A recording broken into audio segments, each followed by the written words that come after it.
फिरोजाबाद जिले के सिकोहाबाद में जेएस यूनिवर्सिटी का द्वितीय दीक्षांत समारोह का आयोजन यूनिवर्सिटी में किया गया। कार्यक्रम में 105 पीजी छात्रों को गोल्ड और सिल्वर मेडल से नवाजा गया। दीक्षांत समारोह में छात्र छात्राओं को संबोधित करते हुए हाई कोर्ट के चीफ जस्टिस माननीय न्यायाधीश वेद प्रकाश बैस ने कहा, जो हमारे जो छात्र हैं जिनको अभी दीक्षा दी जाएगी, अभी एकेडमिक प्रक्रिया शुरू हुई है। दीक्षांत का जब अंत होगा, इसके बाद आप एक स्वतंत्र नागरिक के रूप में इस विद्यालय से अपने आगे के करियर के लिए प्रस्थान करेंगे। और दीक्षांत में जो आपको यहाँ उद्बोधन से अवगत कराया गया, उसको हमेशा आपके मस्तिष्क में होना चाहिए। आज के बाद आपके ऊपर जब तक कि आप सेवा में नहीं आते हैं, तब तक एक कानून लागू होगा, वह है भारत का संविधान। जब छात्र किसी विश्वविद्यालय में होता है तो उसके वो दो दायरे में रहता है। वहाँ के एक्ट और शासन में रहना पड़ता है, और उसके ऊपर भी जो भारत का नागरिक होता है, संविधान भी लागू होता है। और अपना देश में सरकार से कोई मतलब नहीं।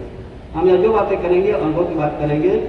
पिछले 35 साल का जो टेक्निकल एजुकेशन देश दुनिया से हमने ज्ञान प्राप्त किया, वो बात करेंगे।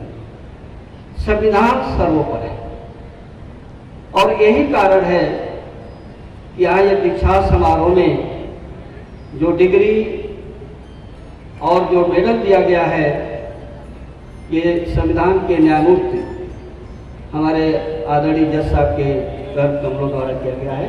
ये हमेशा आपको याद रखना चाहिए कि संविधान से ऊपर कोई चीज़ नहीं है। संविधान का सभी लोगों का आदर करना चाहिए, सम्मान करना चाहिए। अब हम चलते हैं अपने देश से बाहर। कुछ बच्चे जो है अपने देश से बाहर जाएंगे, कुछ अपने देश में कार्य करेंगे, कुछ अपना रोजगार प्रारंभ करेंगे।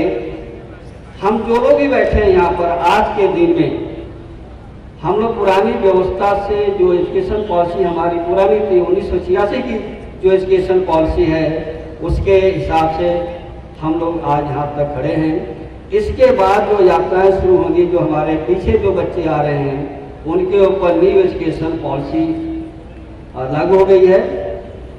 न्यू एजुकेशन पॉलिसी 29 जुलाई 2020 को लागू हो गया है। इस न्यू एजुकेशन पॉलिसी को बनाने में हम लोग का भी योगदान रहा है, और दुनिया का हर देश को देख करके, शिक्षा को देख करके, उनका प्रगति को देख करके, और अपने देश के हर तरह के सेगमेंट को देखते हुए, हर वर्ग से बात करते हुए, कई लाखों से बात करते हुए ये न्यू एजुकेशन पॉलिसी आपके सामने है। न्यू एजुकेशन पॉलिसी में बच्चे ध्यान से सुने, यही आपका भविष्य होगा। न्यू एजुकेशन पॉलिसी के 127 पेज में 127 पेज जो हायर एजुकेशन में लागू होने जा रहा है, उसमें लगभग 90 बार स्किल्ड जॉब ओरिएंटेड की बात आई है, और मल्टी ऑप्शन सिस्टम की बात है, क्रेडिट बैंक की बात है। ये बच्चे ध्यान से सुने, ये आपके लिए बहुत महत्वपूर्ण है। आपको डिग्री चाहे बीए हो, बीएससी हो, एमएससी हो, बीकॉम हो, एलएलबी हो, कोई भी आपकी डिग्री ले रहे हैं, उसके साथ एक टेक्निकल डिग्री आपको लेना पड़ेगा। टेक्निकल सब्जेक्ट पढ़ना पड़ेगा, चाहे वो 1 महीने का हो, चाहे 3 महीने का हो, चाहे 6 महीने का, अधिकतम 1 साल का है। मतलब क्या है कि आपकी डिग्री जो है, जो आप डिग्री ले रहे हैं, वो डायरेक्शन लेस ना हो, उसकी उपयोगिता हो। अगर आप जॉब नहीं मिलती है तो आप अपना काम कर सकते हैं। कहने का मतलब की है, जैसे कुछ प्रोग्राम ऐसे होते हैं तो जो दिमाग में चलते हैं, उसका एक प्रॉस्पेक्टस बनाया जाता है, क्लास भी पढ़ाया जाता है, और एक डिग्री दे दी जाती है। एक तो डिग्री हो गई। दूसरा है, आपको क्लास में पढ़ाया गया और पढ़ा करके उसको हाथों से करिए, देखिए, ये स्किल्ड है। और इसी की जरूरत है। जो भी आपको पढ़ाई हो रही है उसको व्यवहारिक जीवन में कैसे लाएंगे। कहने का मतलब प्रत्येक छात्र को, प्रत्येक परिवार को, प्रत्येक देश को, प्रत्येक राज्य को, प्रत्येक विश्वविद्यालय को, सभी लोग को आत्मनिर्भर बनना पड़ेगा। और आत्मनिर्भरता सिर्फ शिक्षा से आएगी। तो शिक्षा जो आपने लिया है, आगे जो लेंगे, सभी से मेरा अनुरोध है कि आप कोशिश करो कि एक कोई स्किल्ड, एक कोई प्रोफेशनल सर्टिफिकेट आप अपने जीवन में ले लो, तभी आत्मनिर्भरता आएगी। अगर हम पूरे दुनिया को देखें, हम पूरे दुनिया को देखते हैं एजुकेशन में, आप कभी ना प्रभावित होइए।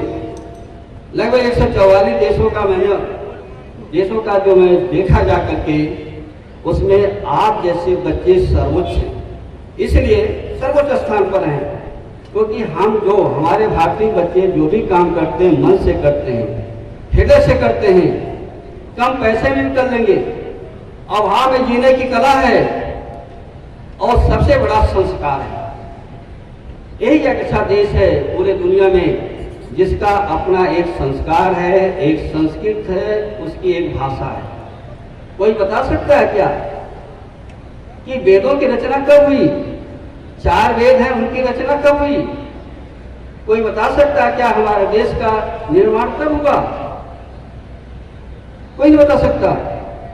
हमारी एक संस्कृत है, एक विरासत है, उसको साथ में लेकर के चलना है। और इसीलिए न्यू एजुकेशन पॉलिसी में व्यवस्था की गई है कि स्थानीय कला, स्थानीय डांस, स्थानीय प्रोडक्ट जो भी है स्थानीय भाषाओं में सिखाइए।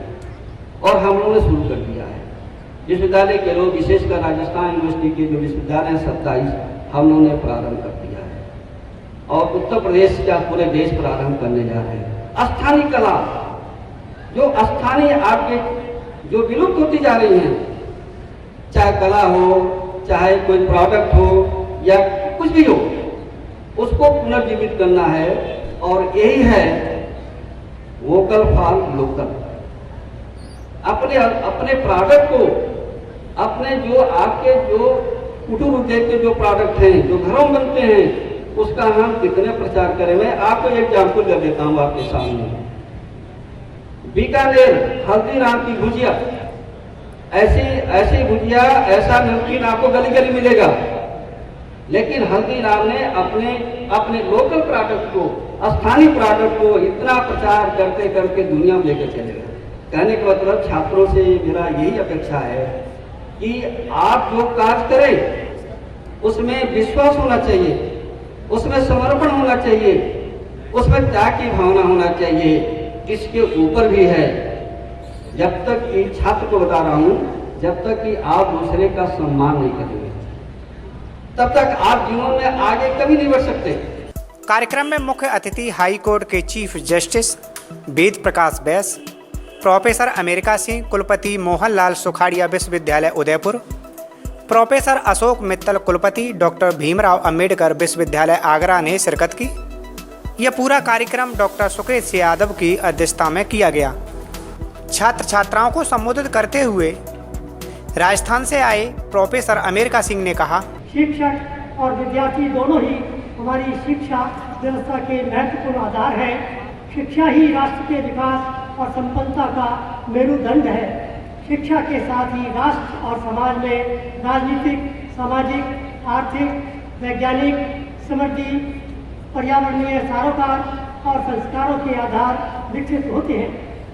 हमारे विश्वविद्यालय शैक्षणिक व्यवस्था के महत्वपूर्ण केंद्र है, जहां समाज, शासन, कला, विज्ञान, विधि, वाणिज्य, प्रबंध और साहित्य आदि अनेक क्षेत्रों के लिए प्रतिभाओं का निर्माण होता है। दीक्षांत समारोह इन प्रतिभाओं के लोक कल्याण के लिए प्रस्थान का पुनीत व पावन दिन है। मुझे यह जानकर प्रसन्नता है कि यह विश्वविद्यालय अपने विद्यार्थियों को उच्च शिक्षा के लिए अभिप्रेरित और रोजगार की दिशा में नियोजित करता है। सूचना क्रांति, तकनीकी विकास और वैश्वीकरण ने आज उच्च शिक्षा के समग्र परिदृश्य को परिवर्तित कर दिया है। मुझे यह जानकर खुशी होती है कि आपका विश्वविद्यालय सफलतापूर्वक अपनी भूमिका का निर्वाह भी कर रहा है।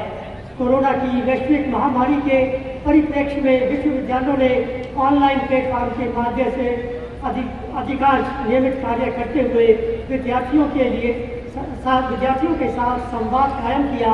आपने भी महामारी की चुनौती का सफलतापूर्वक इसका सामना किया।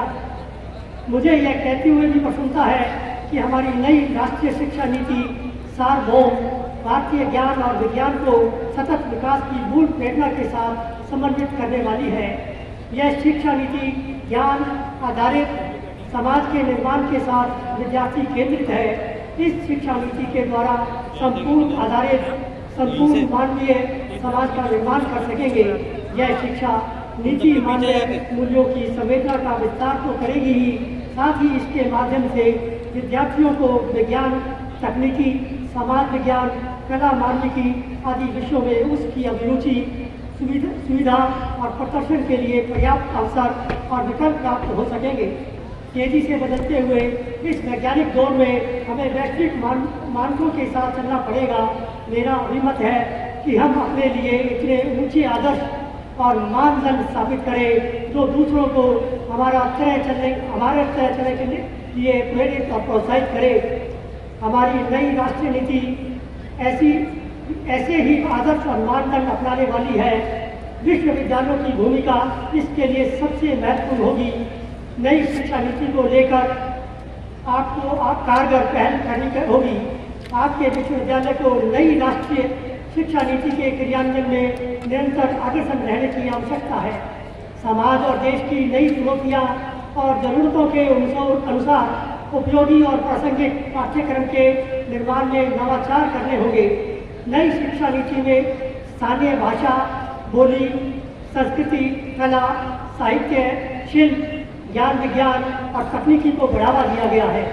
विश्वविद्यालय में शिक्षक और शोध के ज्ञान विज्ञान से जुड़े शास्त्रों के साथ हम लोक जीवन की आवश्यकताओं, स्थानीय कला, संस्कृति, धरोहर, लोक परंपराओं पर भी काम करने की जरूरत है। हमारी स्थानीय बोलियां, जन भाषाएं और उनके मुहावरे आज विलुप्ति के कगार पर हैं। मैं कामना करता हूं कि यह विश्वविद्यालय नई शिक्षा नीति के क्रियान्वयन के माध्यम से देश में श्रेष्ठ पहचाना जाएगा। शिक्षा जगत को अपनी प्रतिबद्धताएं समझनी होगी। देश, समाज और पूरे विश्व के सापेक्ष हमें उन पर सदैव खरा उतरना होगा। शिक्षा, शोध और विस्तार तीनों मिलकर विश्वविद्यालय के ध्येय को पूरा करते हैं। हमारे शोध कार्य, प्रयोगशाला और पुस्तकालयों की परिधि तब तक ही सीमित नहीं रह रहे, बल्कि व्यापक समाज, देश और दुनिया के हित में इनका अनुप्रयोग हो, ऐसी हमारी कोशिश रहनी चाहिए।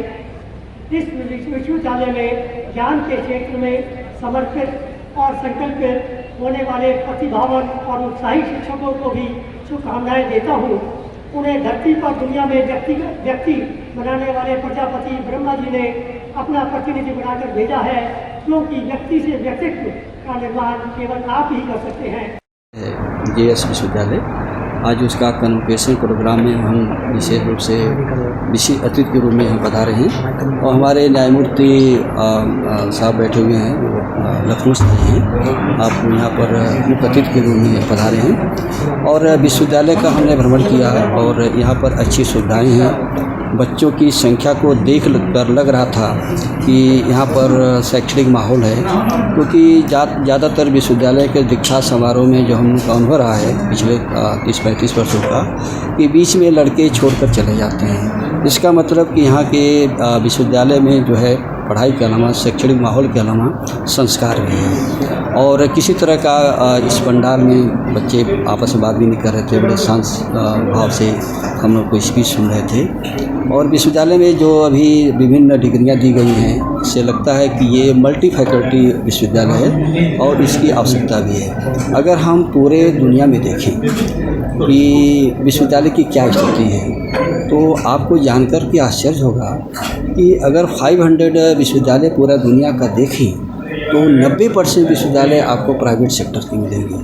और इसी तरह हमारे देश में भी प्राइवेट विश्वविद्यालय की संख्या दिन पर दिन बढ़ती जा रही है। इसलिए बढ़ रही है कि वहाँ क्वालिटी एजुकेशन है, वो किसी पर डिपेंड नहीं है कि सरकारी ग्रांट उनको चाहिए, अपने हिसाब से कोर्सेज बनाते हैं, पढ़ाते भी हैं, और ये आज की आवश्यकता भी है। और इसीलिए यूनिवर्सिटी ग्रांट कमीशन ने भी निजी क्षेत्र के विश्वविद्यालयों को बढ़ाने के लिए काफ़ी प्रयत्नशील है।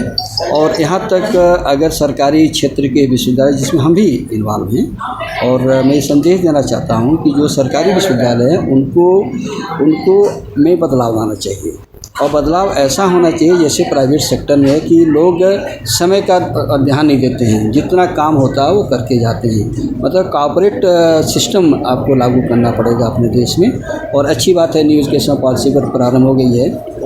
न्यू एजुकेशन पॉलिसी का यही एक विशेषता भी है कि जो व्यक्ति जितने अच्छा कार्य करेगा उससे उसको उतनी प्रोत्साहन मिलेगा। उसको स्टार्टअप आपको उसको ग्रांट भी मिल सकती है, मिलती भी है इस समय। तो न्यू एजुकेशन पॉलिसी में सबसे ज़्यादा हम लोग फोकस दे रहे हैं कि job oriented course, skill oriented. विश्वविद्यालय को भी न्यू एजुकेशन पॉलिसी को इम्प्लीमेंट करने के लिए आदेश हो चुके हैं कि आप कोशिश करो ऐसे प्रोग्राम, ऐसे सर्टिफिकेट, ऐसे डिप्लोमा, ऐसे डिग्री कोर्स स्टार्ट करें ट्रेडिशनल कोर्स के साथ, ताकि बच्चा जो है कुछ स्किल ओरिएंटेड कोर्स भी सीख ले।